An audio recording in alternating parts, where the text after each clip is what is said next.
Ej, okupite se kolege zatvorenici, to sam ja, jedan jedini Sheldon J. Plankton, zli genije. Pa da raščistimo ovo, da li me vi propalice poštujete? Jel se šališ? Ti si kralj kriminala. Svaki tvoj novi zločin je još opasniji od prethodnog. Najgori si lik u Tvorza. Što znači da si najveća faca u svemiru, bate. Sve ćemo da uradimo za tebe, care. Sa ovom bandom zlikovaca ukrašću tajni recept kao čale. Dobro, momci, moramo da pobegnemo iz zatvora. Neka ideja?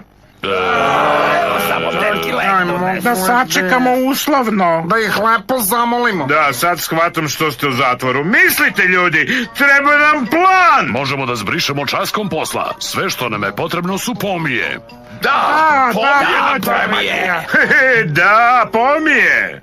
Šta ste to rekli? Pomije su strava. Zato si naš heroj. Ti si stvorio pomije. Pomije? Kakva je korist od njih? Super su za prerušavanje.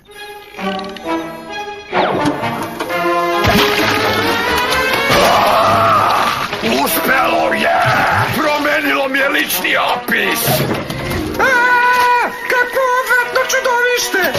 Molim te, uzmi sve pare, samo više da ti ne gledam facu. Da, to je bilo super, dok me nisu uhvatili. Jeste li probali da ih jedete? Gospode, nikako. Znaš za šta su ti dobre pomije? Za pljačku banke.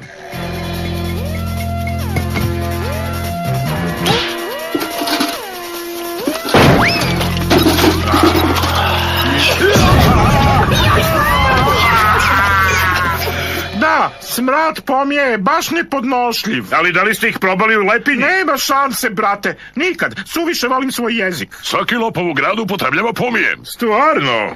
Možda sam prevideo mogućnosti pomija. Kolege nevaljalci, ako hoćete pomije, pomije ćete i dobiti.